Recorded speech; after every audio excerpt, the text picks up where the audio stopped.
Muy buenas tardes a todas y a todos. Es un placer daros la bienvenida a este nuevo espacio de reflexión y acción titulado Racismo en el entorno laboral. Claves para prevenir y para actuar. En el contexto actual, el racismo no siempre es una agresión directa o un discurso de odio. A menudo también puede ser un rumor pues, más silencioso. Se manifiesta en forma de sesgos inconscientes y a veces dinámicas cotidianas que casi sin darnos cuenta erosionan el clima laboral y pueden hacer sentir realmente mal a las personas.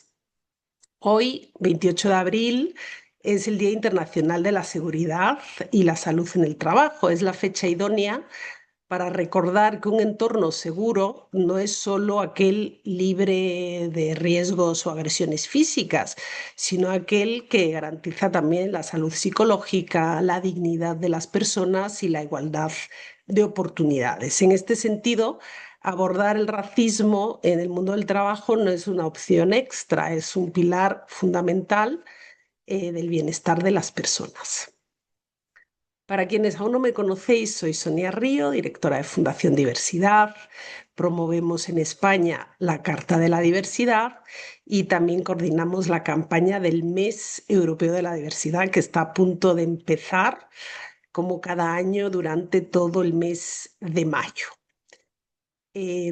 Pero hoy, para profundizar en este tema del racismo en el entorno laboral y plantear los retos, tenemos el honor de contar con Moua Guerejou. Moua es periodista, escritor y una de las voces realmente más lúcidas del antirracismo en nuestro país. Fue presidente de SOS Racismo y su trayectoria ha sido además reconocida internacionalmente, siendo nombrado European Young Leader. Moa, es un auténtico lujo tenerte aquí. Muchas gracias por acompañarnos, por dedicar un poco de tu tiempo a las firmantes de la Carta de la Diversidad y sobre todo por ayudarnos a arrojar un poquito de luz sobre este tema tan necesario. Antes de comenzar, os recuerdo simplemente la dinámica. Tras la presentación de Moa, tendremos un espacio de preguntas y respuestas y podéis irlas planteando a través del icono de preguntas y respuestas que encontráis en vuestras pantallas. Así que sin más, nos lanzamos. Moa, te cedo la palabra. Mil gracias nuevamente. Comencemos. Hola, muchas gracias Sonia por la introducción y muchas gracias a todas las personas que estáis asistiendo en esta ocasión online. Ojalá en un futuro podamos encontrarnos también presencialmente. Y nada, antes de seguir os voy a compartir la pantalla porque tengo una presentación a través de la cual voy a ir articulando pues todos los temas de los que vamos a hablar. Y bueno, el planteamiento es... espérate, que he puesto toda la pantalla. El planteamiento es básicamente que yo hago la presentación del tirón y después dejaremos tanto que vais dejando preguntas en el chat como igual al final, pues si os va ocurriendo algo, pues las vais diciendo. Ese es un poco el planteamiento. Bien, ahora que ya lo tenemos todo, pues vamos a ir empezando. Bien, pues como ya ha adelantado Sonia, vamos a hablar de racismo en el mundo laboral, que es algo que es mucho más sutil y que es algo que muchas veces no tiene que ver solo con el entorno laboral. Pero antes de entrar y centrarnos en el mundo laboral, voy a hacer una introducción. Bueno, este soy yo, pero ya Sonia me presenta, así que esto me lo voy a saltar. La agenda yo he dividido en cuatro partes. Una es el ABC del antirracismo, para quien un poco empecemos o comencemos a hablar en la misma sintonía, que las palabras que me oigáis decir o algunas ideas, digamos que partamos de una misma base. Luego hablaremos de racismo en el mundo laboral, hablaremos de algunas de las trampas de la diversidad racial y terminaremos con un qué podemos hacer, que yo creo que es importante acabar con esa parte de acción. Em, Empecemos por esta parte del ABC del antirracismo. Aquí he puesto, digamos, algunas de las preguntas o que más escucho, digamos, cuando alguien está empezando a enterarse de qué es esto del racismo y del antirracismo, o algunas de esas preguntas que uno se puede preguntar y que es legítimo preguntarse, pero a veces a uno le puede costar, ¿no? Hacer esa pregunta porque siente que igual está ofendiendo y todo eso. Entonces yo creo que es un buen momento para que brevemente pues os vaya respondiendo a algunas de estas ideas. La primera y más básica, ¿qué es el racismo? Yo creo que lo tenemos que entender como una forma de organizar la vida a nivel cotidiano, a nivel global, la vida de todo el mundo. De la misma manera que entendemos que el machismo es algo que no es exclusivo de un territorio en concreto, no es algo exclusivo de unas personas en concreto, sino que afecta en todo el mundo de diferentes maneras, obviamente, porque es pues un sistema económico, de poder, pues también es cultural, social, en diferentes partes podemos encontrar ese machismo, pues con el racismo igual. Tenemos que entenderlo como un sistema de poder que organiza nuestra vida en muchos niveles y que es algo estructural.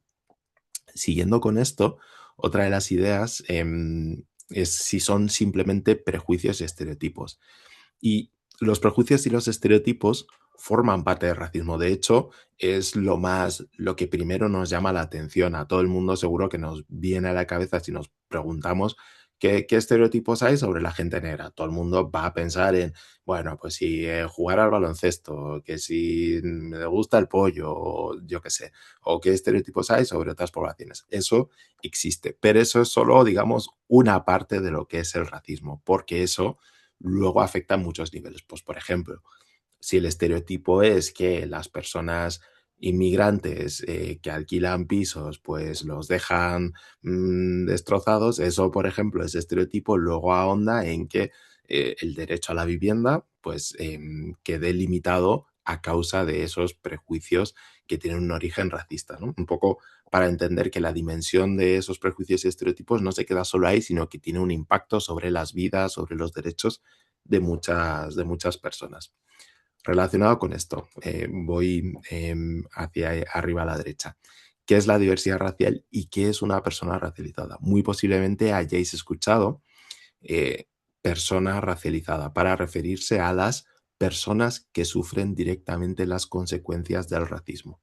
Pues serían en España, por ejemplo, pues las personas negras, las personas gitanas, las personas asiáticas, las personas latinas y así, ¿no? Es a quienes nos referimos como personas racializadas, las personas que sufren directamente las consecuencias del racismo.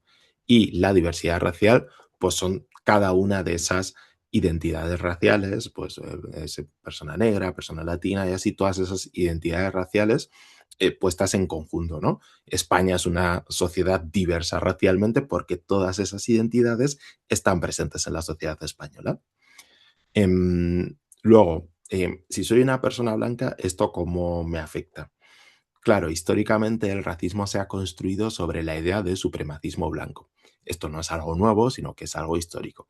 Sabéis, por ejemplo, que durante mucho tiempo el racismo se justificó desde una manera biológica, es decir, se decía que las personas negras merecían ser esclavizadas o ser solo trabajadores porque teníamos que una capacidad cerebral mucho menor, que éramos prácticamente animales y por lo tanto pues estaba bien esclavizar y explotar laboralmente a las personas negras, porque digamos que había una justificación y que esa justificación era desde esa idea del supremacismo blanco, una idea que por desgracia seguimos viendo, ¿no? Muchas veces. Entonces, como una persona blanca, ¿cómo afecta? Primero, en cómo afecta a la sociedad en la que vivimos, el saber que pues hay veces que ante una misma situación, pues ser una persona blanca te evita pasar por X situación y no ser una persona blanca, pues te acerca a vivir una situación. Por ejemplo, en España algo que ocurre muy habitualmente son las paradas por perfil racial que hace la policía, ¿no? Y como muchas veces a las personas negras nos paran bajo la sospecha del color de piel, no por haber hecho algo negativo o así, sino porque se espera que debido a nuestro color de piel, pues que o seamos personas migrantes que no tienen documentación o que hayamos cometido un delito. Eso existe. Y hay estudios, por ejemplo, hay uno de la Universidad de Valencia que habla que las probabilidades de que a una persona negra le pare la policía son 7 veces más que a una persona blanca. Bien, un poco para que veamos. Y luego también está como ese, digamos, beneficio, ¿no? O privilegio que se le suele llamar, ¿no? Pues si tú al final tu camino como persona blanca no te enfrentas a esas barreras, pues digamos que partes de ventaja, pues por ejemplo, en el sistema educativo. Esto es lo mismo que pasa muchas veces, que ha pasado y pasa muchas veces con el machismo, ¿no? Pues cómo eso va haciendo que en un itinerario igual, en uno de los caminos, ¿no? En el de las mujeres haya una serie de barreras, en el caso de los hombres no, y por lo tanto, pues luego llegar a esa meta, pues cuesta más, ¿no? Si eres mujer, así eres un hombre. Luego esta idea, ¿no será esto un odio a los pobres? El tema de la clase social tiene que ver en el sentido de las consecuencias.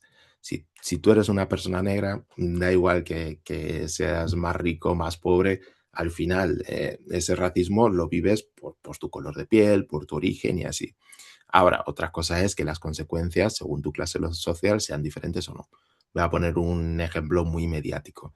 Pues si tenemos a un jugador de fútbol, como puede ser Vinicius, que es una persona millonaria y que tiene todos los recursos, tiene pues a uno de las empresas, de los equipos más poderosos del mundo y todo eso, cuando sufre un caso de racismo, pues por ejemplo, pues tiene acceso a más altavoces, a más recursos, así necesita un psicólogo y todo eso, que, por ejemplo, una persona negra que vive un caso de racismo en un campo de fútbol de barrio, si sufre unas consecuencias de eso, pues no va a tener el mismo poder de un equipo o de un país y no va a tener las mismas herramientas para afrontar las consecuencias, serán diferentes. Al igual que si yo, que soy una persona negra, pero que ha nacido en España, que conoce el idioma, que tiene de español, las consecuencias que voy a sufrir van a ser diferentes a las que pueda sufrir una persona negra como yo, pero que haya llegado hace 2 años, que no conozca bien el idioma, que esté en situación administrativa irregular y todo eso. ¿Qué pinta la religión en todo esto?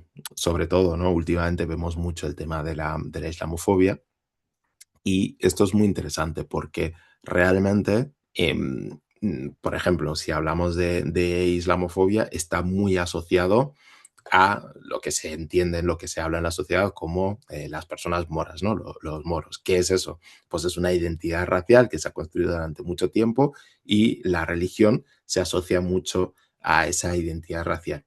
No es casualidad que, por ejemplo, cuando pensamos en una persona musulmana, tendemos a pensar menos en una persona negra, por ejemplo, cuando en muchos países africanos el Islam es la religión mayoritaria. También, como hemos visto que muchas veces ese aspecto, esa identidad racial, es la que, por ejemplo, genera una serie de consecuencias, una serie de comentarios, una serie de reacciones que están muy atravesadas, ¿no? Entonces hay veces que el tema religioso y el tema de la identidad racial conviven.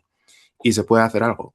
Por supuesto. Y por eso realmente estamos aquí con formación, conociendo cómo funciona el racismo, buscando soluciones frente a ello, hablando con las personas que lo viven, analizando el contexto en el que estamos, tomando acción, todo eso lleva a que sí se puede hacer algo. Y además la historia nos dice que se puede hacer algo. A lo largo de la historia ha habido diferentes sistemas en los que el racismo ha estado muy presente y que ha habido cambios y avances, pues desde el apartheid en Sudáfrica, o a la segregación de las leyes Jim Crow en los Estados Unidos, a los diferentes dominios imperialistas en el continente africano, pues todo eso a través del tiempo ha ido evolucionando incluso a un nivel más cotidiano, pues creo que la sociedad española en los últimos años ha ido identificando más la existencia del racismo también en la sociedad española y no solo pensando que es algo de Estados Unidos. Bien, hasta aquí este ABC del antirracismo que espero que os haya ayudado a despejar un poquito más el asunto. Vamos a entrar en el mundo laboral y quería empezar mencionando esta paradoja de la diversidad racial, porque yo creo que ayuda un poco a entender el panorama. El problema muchas veces en España, y si hablamos del mundo laboral, a veces no es que haya simplemente una falta de diversidad racial en los entornos laborales, sino que hay veces que esa diversidad racial está repartida de una manera muy desigual. Por ejemplo, a la izquierda es una imagen de estas, ¿no? De stock, de, bueno, pues empleados en una oficina y que suele ser tipos de empleos en los que, sobre todo cuando no son empresas internacionales, en los que la mayoría de la plantilla suele ser no suele haber la diversidad racial que hay después en la vida cotidiana en la sociedad. Y esto es algo que que tiene unas causas muy generales que ahora iremos analizando, ¿no? Que tiene que ver con el sistema educativo, de quién avanza en el sistema educativo y quién no, qué personas acceden a determinadas ofertas de empleo y todo eso. Pero, sin embargo, por poner un ejemplo, yo soy periodista y si nos fijamos en la televisión, de quién aparece en la televisión, ahora que ahora hay un montón de programas de tertulia que analizan la actualidad desde por la mañana hasta por la noche, os podéis fijar, o ya os habréis fijado, cuántas son representativas esas tertulias de la diversidad racial que existe en la vida cotidiana en las calles en España. Pues creo que todo el mundo habrá visto que no. Pero digamos que no llama, digamos que entra dentro de una normalidad de la sociedad española. Nadie está montando como un escándalo porque eso no sea así, cuando tal vez debería. Sin embargo, hay otros sectores en los que esa diversidad racial sí está normalizada dentro de la sociedad española. Es decir, en los trabajos en el campo, por ejemplo, la inmensa mayoría de las personas que trabajan en el campo a día de hoy son personas migrantes y personas racializadas, personas negras, personas moras y todo eso. En el sector de la hostelería cada vez pasa más lo mismo. En el sector de la construcción y así. Por supuesto, en el sector de los cuidados, que están copados por mujeres migrantes y especialmente latinoamericanas. Ahora, ¿qué pasaría si hiciéramos un intercambio? Si, por ejemplo, esa misma diversidad racial que hay, por ejemplo, en los campos españoles, la pusiéramos un día en televisión española. Y durante todo el día la misma proporción de gente racializada que hay trabajando en los campos apareciera en la televisión. Sería un escándalo, ¿no? A todo el mundo le llamaría la atención. Diría, ¿cómo esto? ¿Qué está pasando aquí? Gran reemplazo y todas estas cosas. Porque digamos que hay una diversidad racial que según donde esté se entiende que es normal, que está justificado y hay otros lugares en los que no. Yo creo que esto es importante porque aunque aquí mayormente nos centremos en los sectores pues esto, más profesionalizados, que requieren unos niveles de estudios y así, luego cuando miramos la fotografía completa vemos que esa diversidad racial en el mundo laboral en unos lugares puede estar normalizada y en otros lugares no. Siguiendo, algunas claves sobre el racismo laboral. Lo he dividido en tres grandes bloques que yo creo que ayudan a explicar por qué se da lo que decía antes. Porque muchas personas en determinados sectores laborales, muchas personas racializadas, no llegan y porque, sin embargo, en otros sectores laborales el camino es como mucho más directo, ¿no? O el no poder acceder a determinados sectores te empuja a tener que estar en otros sectores donde sí tienes las puertas más abiertas. Uno de los factores es la desigualdad educativa. Esto en parte pues va mucho más allá de las propias empresas, ¿no? Que se enfrentan a esta diversidad racial y tiene que ver con cómo vamos avanzando las diferentes personas según diferentes condiciones. En este caso, centrándonos en el tema de la migración y la identidad racial, pues vemos que continuamente pues, hay diferentes informes, estudios de entidades como la OCDE que han analizado esto, en lo que se conoce como la segregación escolar. En este caso, pues uno de los datos dice que la escuela pública recibe 5 veces más alumnado migrante que la escuela privada. Esto hay que analizarlo, o una de las formas de analizarlo es la siguiente.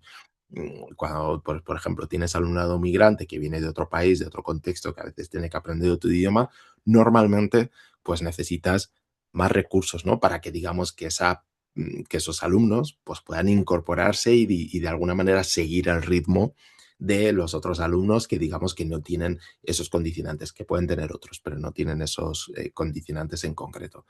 Y claro, en un contexto en el que pues falta inversión, ¿no? En la educación pública ya más allá del tema migratorio, ¿no? Pues se habla de las ratios, ¿no? Del número de alumnos por aula, que eso hace que los profesores no puedan dedicar el tiempo necesario, lo difícil que es sacar adelante diferentes cuestiones por la falta de recursos, luego, por supuesto, las condiciones personales de cada familia, ¿no? Las familias más empobrecidas les hace mucho más difícil avanzar en los estudios, en fin, diferentes circunstancias que influyen en todo eso.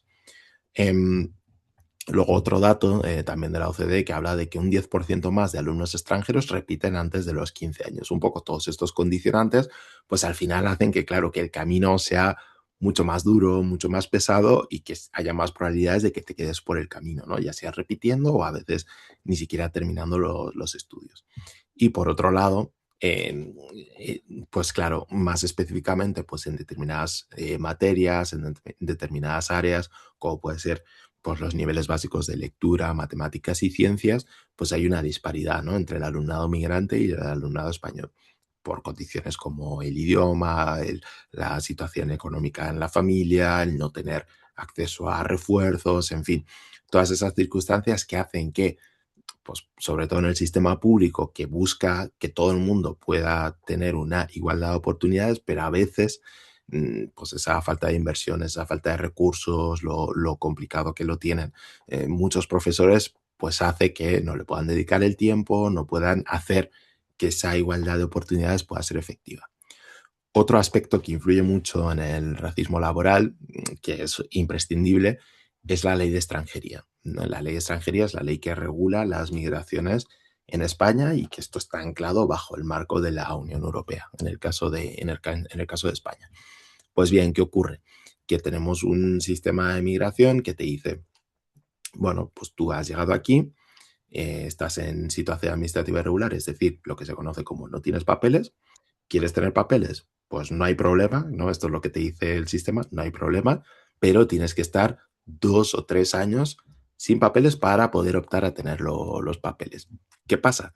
Que en esos 2 o 3 años que tú necesitas estar para poder optar a tener los papeles, tienes que sobrevivir, no todo el mundo viene con tantísimos ahorros o tiene los recursos suficientes, lo más normal es que tengas que sobrevivir y entonces ahí es donde entras al mercado laboral, primero allí en lugares en los que tal vez por tus estudios, por tu capacidad, por tus habilidades, competencias, no deberías, pero te acaba llevando ahí. Pues, por ejemplo, hay muchos casos, ¿no? De mujeres migrantes latinoamericanas que llegan aquí a España, se quedan en situación administrativa irregular, aunque tengan sus estudios en sus países de origen, pero llegan aquí y ante la necesidad de tener que trabajar, de sobrevivir, de pagar un alquiler y todo eso, mientras consiguen regularizar su situación, pues muchas acaban trabajando en sectores de limpieza, cuidados de personas mayores, internas y todo eso. Eso, digamos que esa ley de extranjería es la que va colocando, ¿no? Porque ya además también hay asuntos como la convalidación de títulos. Es verdad que en los últimos tiempos se han estado haciendo diferentes reformas para facilitar la convalidación de títulos. Al principio, más por una necesidad en diferentes sectores, como podía ser el sector sanitario, donde pues la falta de profesionales o las condiciones, etcétera, pues estaba habiendo una falta y entonces pues se facilitó que se convalidaran títulos relacionados con el sector sanitario. Pero realmente últimamente se está abriendo más porque se está viendo, ¿no? Que tener profesionales que no pueden ejercer por esas trabas, ¿no? A veces te piden incluso casi prácticamente hacer una carrera de nuevo o pagar unos másters que pueden ser caros, en fin, todo eso va evitando que puedas acceder a determinados sectores y empujándote a otros en los que esos requisitos no estén presentes. Y bueno, pues está este asunto, ¿no? De que sin papeles no hay trabajo, sin trabajo no hay papeles, es verdad que ahora, pues con procesos como el de la regularización que se está dando, pues por suerte se está pudiendo, ¿no? Que las diferentes personas puedan acceder, ¿no? A esos derechos y después puedan acceder al mercado laboral desde otro lugar. Y claro, al final, y esto tiene mucho que ver, por ejemplo, con lo de la desigualdad educativa, que es que, claro, si tú estás en situación administrativa irregular, pues tienes que trabajar en B, es decir, no cotizas, no tienes un contrato, tienes más desprotección en general y por lo tanto menos derecho. Y ya sabemos que eso abre la puerta a la explotación, ¿no? A que haya diferentes personas que decidan aprovecharse de esa situación, porque saben que tienen muy difícil salir con impunidad de todo eso, ¿no? Esto, por ejemplo, en sectores como en la agricultura se ve continuamente, ¿no? Los temporeros, pues muchas veces son personas migrantes, no tienen contratos, entonces se han documentado medios de comunicación, investigaciones, muchos abusos a lo largo de la historia, precisamente por el hecho de no tener papeles, no tener un contrato, no poder acogerte a determinados convenios y demás. Y por último, la discriminación laboral, que tiene mucho que ver con el acceso. ¿Aquí qué influye? Pues el papel de los recursos humanos, un poco cómo se verifican los currículums que llegan. Yo en mi tiempo de presidente de Sorracismo, muchos casos que nos llegaban tenía que ver con esto, ¿no? Y además lo que tienen estos casos es que son muy difíciles de demostrar, ¿no? De cuando te rechazan un currículum, pues a quién no le ha pasado, ¿no? Te rechazan un currículum y nadie te dice nada, nadie te da motivos, nada de eso, y que incluso a veces te dan unos motivos que dices, bueno, este motivo no sé yo si creérmelo, ¿no? Pero es evidente que cuando se trata de personas racializadas inmigrantes ocurre más. Y de hecho yo he hablado con personas que trabajan en empresas de recursos humanos y así, y hay veces que te lo dicen, ¿no? Directrices claras, ¿no? Pues con puestos que tienen que ver con estar de cara al público. No, pues una persona de estas características, no, mejor una persona de esas características. Y además allí entran criterios no solo raciales, sino criterios sexistas y todo esto, ¿no? O sea que no, aunque aquí hoy estemos hablando de este aspecto en concreto, no significa que los otros aspectos no existan o que no sean importantes, simplemente que nos estamos centrando aquí, pero efectivamente ocurre no solo en temas raciales. Los currículums que, no, que no llegan, es decir, em, a veces donde colocamos, ¿no? Esas ofertas de trabajo, pues limita quién puede acceder y quién no. Pues esto, si las personas que se dedican a esto, pues lo sabréis bien, ¿no? En determinados foros están determinadas personas y hay determinadas personas que no están. Entonces, si tú pones una oferta de trabajo en ese foro en el que hay un grueso de población que no está, pues obviamente no le va a llegar, ¿no? Entonces, buscar maneras para poder que esos currículums puedan llegar, ¿no? Y que esas ofertas puedan llegar, pues es importante. Las campañas de contratación, ¿no? También son un factor muchas veces, y así las condiciones laborales, el dónde publicamos las ofertas, las titulaciones frente a las competencias. Esto, por ejemplo, siempre ha perjudicado mucho a muchas personas migrantes que, como decía, no pueden convalidar sus títulos y nunca se trata de mirar, oye, ya, pero tú sabes programar. Si no tiene, aunque no tengas la nacionalidad española, pero sabes programar, bien, pues lo que necesitamos es alguien que programe, ¿no? Y ya sabemos, ¿no? Que a veces las administraciones no lo ponen fácil, esto es así. En la contratación de personal de otros países y así, todos los requisitos que piden, el esfuerzo que hay que hacer y que hay empresas que dicen, bueno, es que para todo el esfuerzo que supone esto, pues contrato a una persona que no tenga todos esos condicionantes y ya está. Aquí, las trampas de la diversidad racial. Estos son una recopilación de algunas ideas que a veces, digamos que bloquean la acción. Es decir, que a veces son como excusas, ideas que a veces se colocan allí y es como, ya, pero igual esto no es suficiente o igual está bien esto, pero igual habría que hacer más. Pues, por ejemplo, mi jefe es negro, ¿no? Aquí he puesto mi jefe es negro, pero puede ser cualquier identidad racial. Muchas veces, y yo me he encontrado, ¿no? Pues que hay ese bloqueo cuando, pues claro, es que si esta persona que tiene esta identidad racial, pues es el jefe, bueno, pues es la mayor constatación, ¿no? De que aquí no tenemos que hacer nada en pos de la diversidad racial si fulanito ha llegado, ¿no? Y esto hay que mantenerlo con pinzas, pues al igual que la llegada de Barack Obama a la presidencia de los Estados Unidos no significó el fin del racismo en los Estados Unidos, pues que haya personas racializadas en determinados puestos, en determinados lugares, no significa que el antirracismo haya llegado y ya que el racismo ya se haya terminado, ¿no? Entonces es importante no utilizar eso como una excusa, como algo que frene los avances, sino pensar de forma un poco más amplia. Otro análisis muy clásico es decir, bueno, pues el 20% o cualquier otro porcentaje de la plantilla son extranjeros. Y esto, pues como siempre, hay que verlo. A veces esto sobre todo pasa en empresas internacionales, ¿no? Que dicen, bueno, pero es que tal porcentaje de la plantilla son personas extranjeras. Ya, pero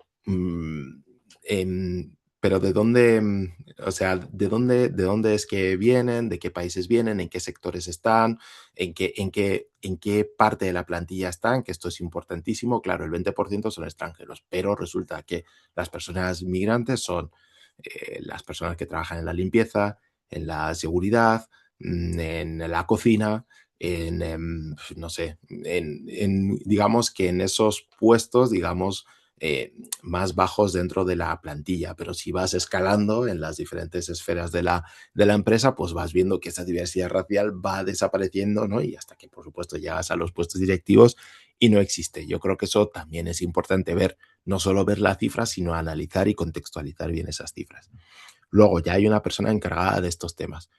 Esto suele ser como un poco la excusa para, primero, cargar a la persona que se encarga de esos temas como si toda la responsabilidad fuera de esa persona, cuando no, cuando esa persona lo que tiene que hacer es, digamos, fomentar, pero realmente la acción cae sobre pues, los diferentes jefes de departamento, las diferentes responsables de área y todo esto, ¿no? Entonces, a veces esto se usa como excusa para, no, no, yo con esto no tengo que ver, esto se encarga la persona que se dedica de temas de diversidad racial o de feminismo o de lo que sea. Y es como, no, ya, pero igual tú también tienes una responsabilidad dentro de tu grupo, dentro de tu equipo y todo eso, ¿no? Y una responsabilidad de implementar medidas, de pensar sobre el asunto. Y luego lo de la empresa internacional. Pues lo de siempre, claro, si eres una empresa internacional y que está aquí en España y resulta que todas las personas racializadas son personas que vienen de otro país, pero no hay personas racializadas españolas, pues igual ahí es como, bueno, igual hay que revisar, ¿no? Si todas las personas racializadas son de otros países, son porque son el empleado de los de Londres o los de Francia o los de Brasil y todo eso. Como que un poco aterrizar eso y ver también a nivel local, a nivel más del lugar en el que estamos, cómo esa diversidad racial está siendo presente. Y terminamos con qué podemos hacer. Em, lo he dividido en tres partes, unos principios, unas medidas concretas y unas recomendaciones. Vamos a ir por los principios. Mm, La mejor medida de diversidad racial, si hablamos del contexto laboral, es el acceso al empleo. Em, de nada, o no de nada, pero por mucho que aquí digamos, bueno, pues racismo en el mundo laboral, etcétera, si al final del día nuestra empresa sigue siendo, sigue faltando esa diversidad racial en la plantilla, pues ya ahí tenemos un problema, ¿no? Y esas reflexiones pues van a quedarse un poco en una burbuja y no van a trascender, no van a salir. Entonces, la mejor medida de diversidad es el acceso al empleo, ¿no? Y yo creo que eso es lo que principalmente se debería priorizar. Luego, la diversidad racial no es una medalla, es justicia. Quiero decir, pues que hoy estemos aquí hoy en esta charla reflexionando sobre esto es importante, pero no es el fin, no es como, ah, bueno, pues ya está, ¿no? Sino que realmente tratar de hacer justicia es tratar de tomar acción, tomar medidas y todo eso, y no quedarnos solo con, bueno, ya me he puesto esta medalla, he estado en esta charla, he ido a este seminario y ya está, ¿no? Sino que hay que ir un poco más allá. La igualdad racial es también igualdad salarial. Esto, pues un poco lo mismo que pasa con el tema de género. Pues ya sabemos cómo muchas veces se da esa brecha salarial. Pues cuando hay el tema de la maternidad, quien se coge una reducción de jornada, cómo se categoriza el mismo puesto o puestos parecidos según pues esas situaciones que por desgracia se siguen dando, pues también pensarlos a nivel de la diversidad racial pues con el tema de las titulaciones, con el tema pues todo lo relacionado con la ley de extranjería, quiénes ocupan qué puestos, o sea, tener como una visión global de todo esto. Em, Luego, los condicionantes para acceder a un empleo, y esto es importantísimo, esto tiene que ver mucho con el tema de la clase social. En España, por desgracia, las personas migrantes, las personas racializadas, pues suelen estar en los grupos sociales con menos recursos. Pues entonces, claro, incluso el propio acceso al empleo puede verse condicionado por ese asunto. Entonces, yo creo que también es importante em, analizar el propio ir a trabajar, qué supone para cada persona. Si para una persona negra, pues supone, joder, es que voy a trabajar y es que fulanito va a soltar comentarios racistas o voy a tener que enfrentarme a unos clientes que a veces sueltan ese tipo de comentarios, como esa serie de cosas que condicionan el propio ir a trabajar, ¿no? Como tener una visión global y ver todo eso desde una perspectiva amplia.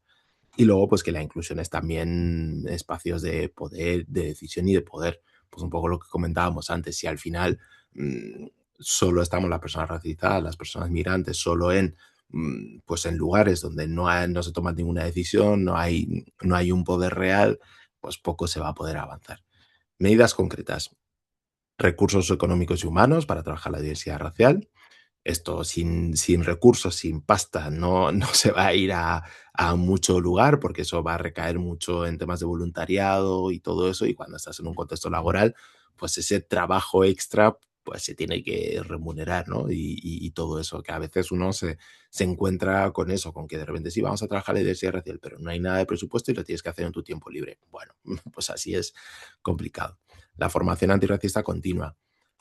Si no te formas, si no entiendes cómo es el problema, cómo se da, va a ser muy difícil, ¿no? Entonces es importante que nos formemos, formaciones como la de hoy, como otras que se puedan hacer para ir aprendiendo más y tener más herramientas para afrontar el asunto. Que el antirracismo forme parte de los planes de igualdad, que esto también es importante, pues yo que sé, hay una mujer negra en el trabajo, una mujer negra no solo vive el machismo, sino que vive también el racismo. Entonces, ¿cómo pueden incorporar esa perspectiva para que esos planes de igualdad realmente sean más efectivos? Reconocer la experiencia más allá de las titulaciones, esto ya lo hemos comentado, adaptarse a las cuestiones relacionadas con la documentación, saber que esas barreras administrativas que trascienden de la empresa están allí, entonces ver qué podemos poner de nuestra parte desde la empresa para poder mitigar y para poder realmente hacer justicia con las capacidades de la persona a la que queremos contratar.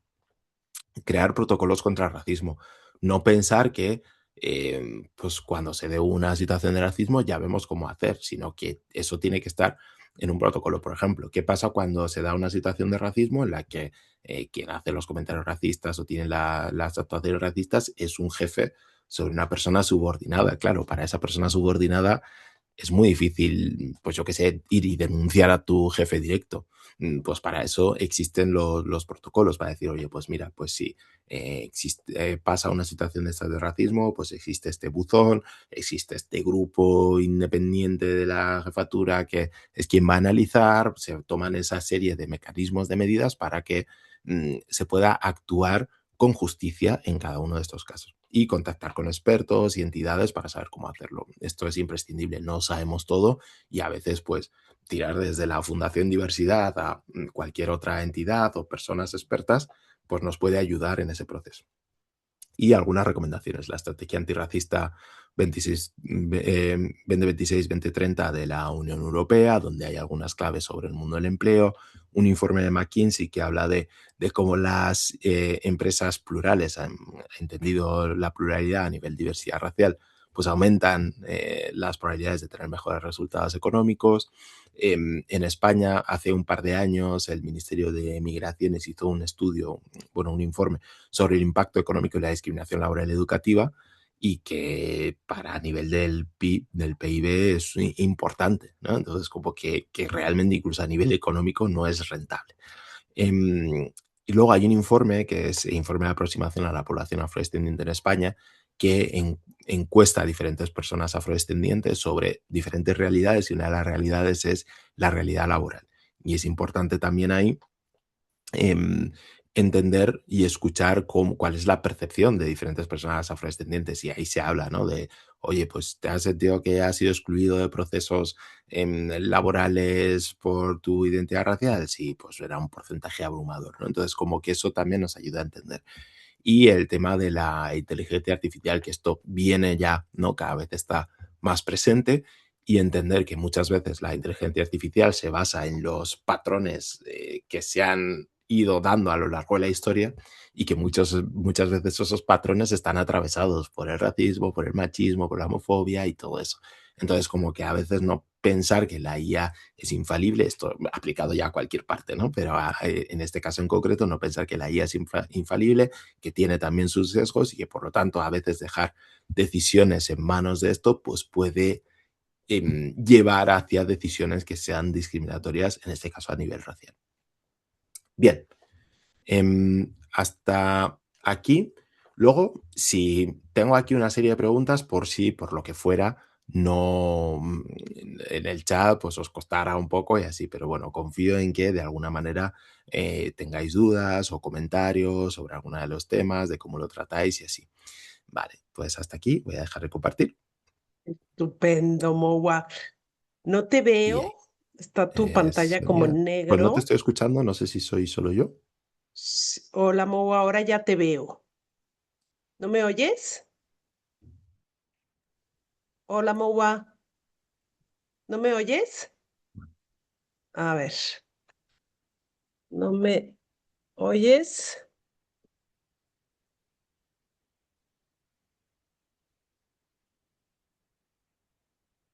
¿Se me oye? A ver, le estoy escribiendo a mi compañera Sara. Sara, ¿me oyes? ¿Me puedes mandar un chat simplemente para confirmarme, porfa?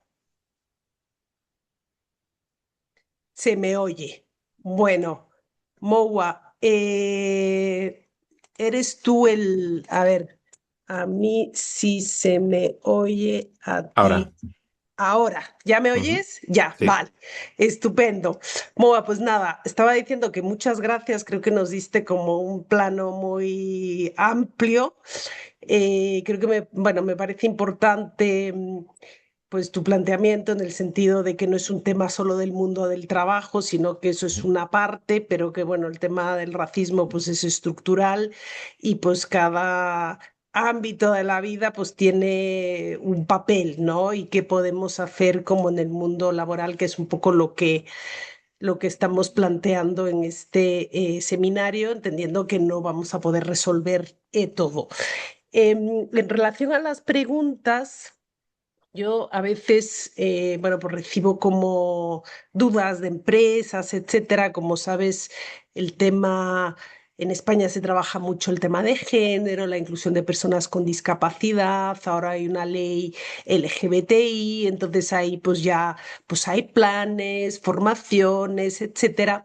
Y en el tema racial, étnico, racial, etcétera, pues hay poco, ¿no? Porque no hay una pues vamos a decir, una obligación legal tan clara como en otras diversidades. Sin embargo, sí hay interés. Yo creo que hay cada vez más interés porque las plantillas cada vez son más diversas, vivimos en un mundo global, etcétera, etcétera. Pero una empresa, sea grande o sea pequeña, cuando se quiere plantear entrarle a este tema, hay mil cosas que uno podría hacer, pero ¿cuáles serían como los primeros pasos? ¿Tú crees que hay que, sobre todo, revisar, no sé, el tema de la contratación o hay que hacer un cambio cultural primero dentro de la organización o hay que incluir el tema explícitamente, pues no sé, en la estrategia corporativa es decir, para hacerlo bien y que tenga también una coherencia y que luego pueda ir planteándose, ¿no? Pues durante el tiempo, pero que tenga un nacimiento adecuado. Sí, gracias. Sí, yo creo que aquí hay dos claves. Por un lado, la formación. Yo creo que esto es imprescindible. Si no sabemos cuál es el problema, pues va a ser muy difícil que podamos acceder a la solución.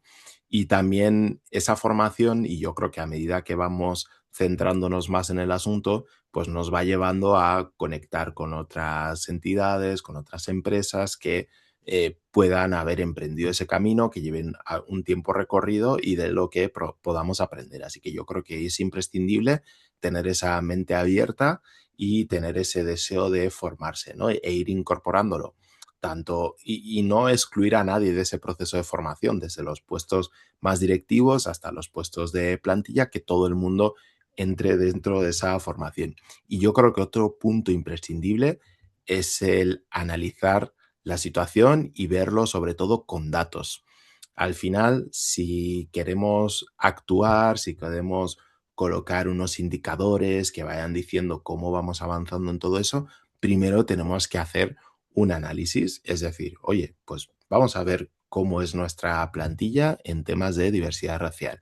Pues y nos vemos que, oye, pues resulta que solo hay un 5% de personas extranjeras y que además ese 5% de personas extranjeras son quienes trabajan en los rangos de salario más bajos.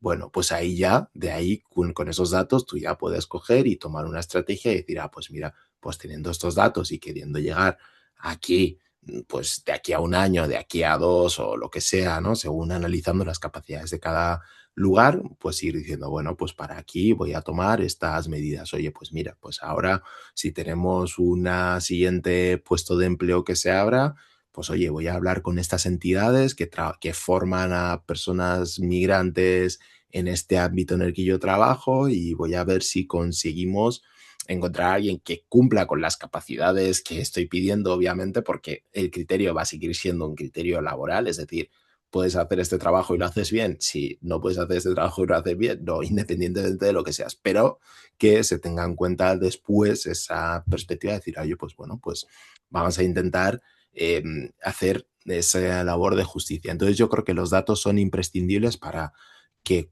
cualquier empresa, el primer paso que creo que tendría que dar es ese, vale, ya sé que este problema existe, me he formado, sé que esto está allí, ahora voy a diseñar un plan y para diseñar un plan primero tengo que conocer mi entidad a este nivel para luego poder ponerme los objetivos, los indicadores y tomar las acciones que vayan en aras de esta idea.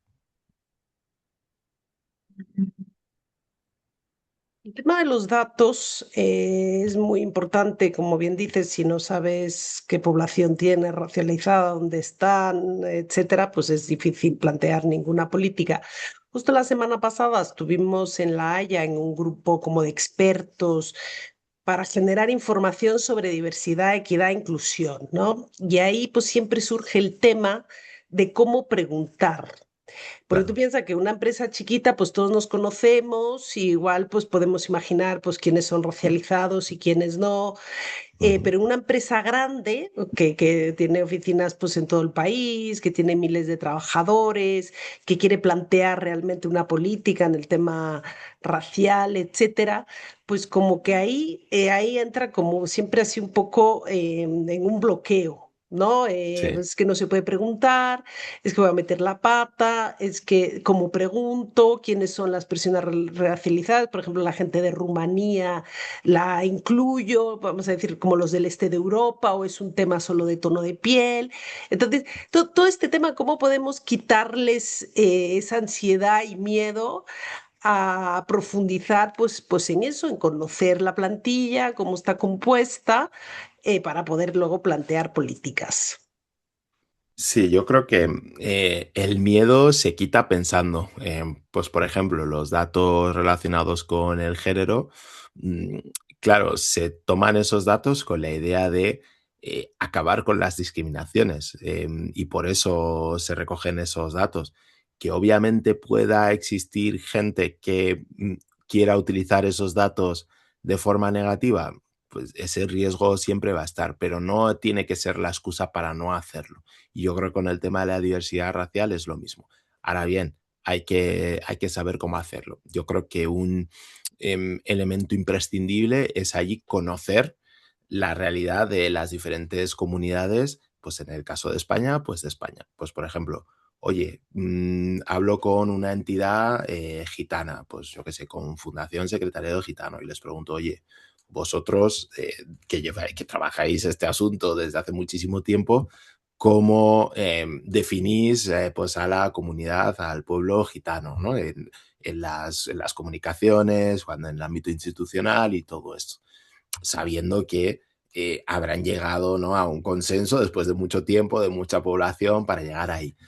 Pues, por ejemplo, dentro de la comunidad negra, uno de los consensos dentro de los países hispanohablantes es hablar de personas negras, africanas y afrodescendientes, ¿no? Esto es como, digamos, lo que más consenso suscita y donde mucha gente negra se puede sentir identificada. Yo, por ejemplo, siempre hablo de gente negra, pero hay gente que puede decir, bueno, pues yo como afrodescendiente, porque tal, mi familia es no sé qué y todo esto, ¿no? Entonces, yo creo que conocer e intercambiar con esas entidades, aparte de enriquecer nuestra propia perspectiva, nos ayuda a hacerlo de la forma más adecuada.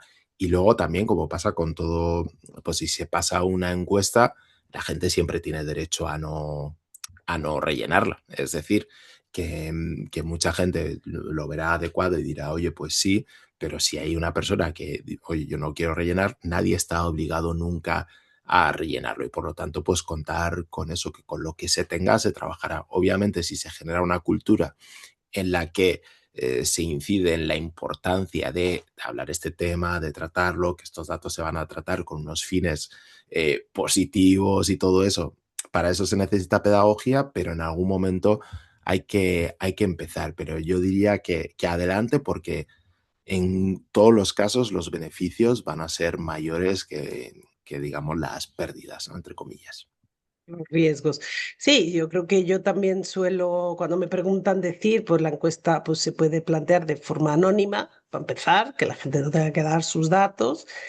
Y en segundo lugar, pues que no sea obligatorio y también se puede contratar a un ente externo, Ujú, independiente, no sé, como para garantizar, ¿no? Que esos datos, bueno, pues se cuiden bien y que no se usen en contra, ¿no? De las personas.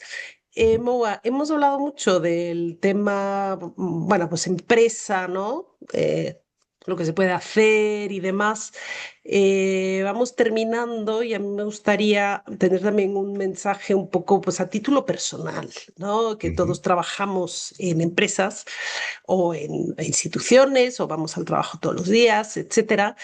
Vemos a gente pues diferente, nos cuesta, ¿no? A veces esa parte nos cuesta. ¿Qué podemos hacer para abrirnos un poquito, para... Yo siempre Ujú, he considerado que la diversidad me enriquece muchísimo, pero me doy cuenta que no todo el mundo piensa lo ujú. mismo o luego a la hora de la verdad pues no piensas así, lo piensas como en tu cabeza, pero en la práctica como que luego todos tus sesgos, ¿no? Entonces, como a nivel, como personal de todas las personas, ¿qué podemos aportar para que las organizaciones tengan una cultura un poquito más amable y empática? Bueno, yo creo que aquí en varios niveles. Yo hay veces que hago formaciones y pregunto, ¿no? Sobre todo formaciones en las que la mayoría de las personas que asisten pues son personas españolas, blancas, ¿no? Que no tienen esas raíces migrantes.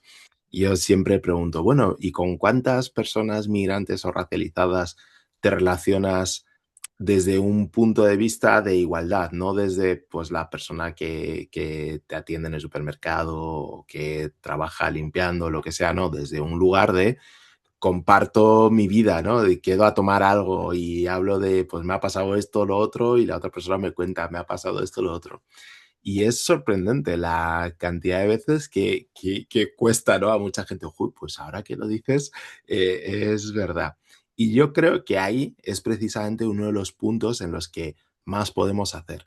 Si generamos espacios de encuentro e intercambio, y ya no hablo solo a nivel empresarial, sino a nivel cotidiano de nuestras vidas, creo que la mayoría de las veces nos vamos a sorprender, porque normalmente los prejuicios y los estereotipos se construyen sobre la distancia. Es decir, yo veo a personas musulmanas y como nunca he hablado con personas musulmanas de una forma de conocer su vida, sus anhelos, sus deseos, sus preocupaciones, pues al final me es más fácil hacer míos esos estereotipos porque me van diciendo esto es gente es así y como no he tenido la oportunidad, pues eso acaba generando esas barreras. Entonces yo animaría ya desde un plano personal y escalándolo, por supuesto, a un plano laboral, tratar de encontrar esos espacios de encuentro, ¿no? Esos espacios de intercambiar, de conocerse desde un lugar de igualdad y decir, oye, ¿tú qué tal? ¿Tu familia? Etcétera. Pues y ahí nos damos cuenta. Yo ahora que fui padre, ¿no? Hace un año, de esto ahora lo veo mucho en el parque, cuando voy al parque con mi hija. Y claro, de repente ahí pues estás en el parque con gente, ¿no? Que lo que compartís es que vivís más o menos cerca, pero cada uno es de su padre y su madre. Y entonces ahí te das cuenta y compartes con personas que igual no forman parte de tu entorno más habitual. Yo igual mi entorno ahora, pues hay mucho periodista, mucha gente que trabaja temas de estos de diversidad y de repente pues estoy en el parque y me junto con gente de otro entorno. Y como allí además vas con la mente abierta, ¿no? Es como, bueno, estamos aquí compartiendo con nuestros hijos, pues de repente las conversaciones, las realidades son diferentes. Entonces yo animaría a eso, a buscar esos espacios de encuentro, intercambio y que seguro que nos sorprenden para bien.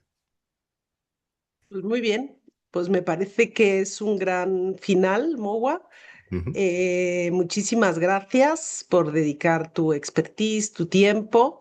Ay, déjame ver que hay aquí otra pregunta. Ah, bueno, estupenda sesión, siempre es un placer escucharte. Bueno, ya Gracias. sabes, lo mismo que estaba diciendo yo, muchísimas gracias. Bueno, hemos grabado la sesión para los que me estáis preguntando, la enviaremos por email a todo el mundo, no os preocupéis. Yo creo que es una grabación que da un poco el contexto, quita un poquito los miedos, pone los puntos sobre los i, sobre las ies en relación a algunos términos y demás. Así que os invito también a difundirla entre vuestros compañeros y compañeras. Y, ay, déjame ver que ahora de repente todo el mundo manda, no, muchos agradecimientos. Bueno, Eso. nada, por último, empieza el Mes Europeo de la Diversidad, es todo mayo, por séptimo año consecutivo, es una campaña que lo que pretende es que todo el mundo que está trabajando la diversidad y la inclusión en el mundo del trabajo comparta lo que está haciendo para contagiar a otros. Las buenas prácticas siempre motivan, inspiran. Y la idea es que cada vez seamos más organizaciones comprometidas con la diversidad, la equidad y la inclusión en el mundo del trabajo. Así que buenas tardes, muchas gracias y un abrazo especial para Muwa. Hasta pronto. Gracias, hasta Adiós. pronto.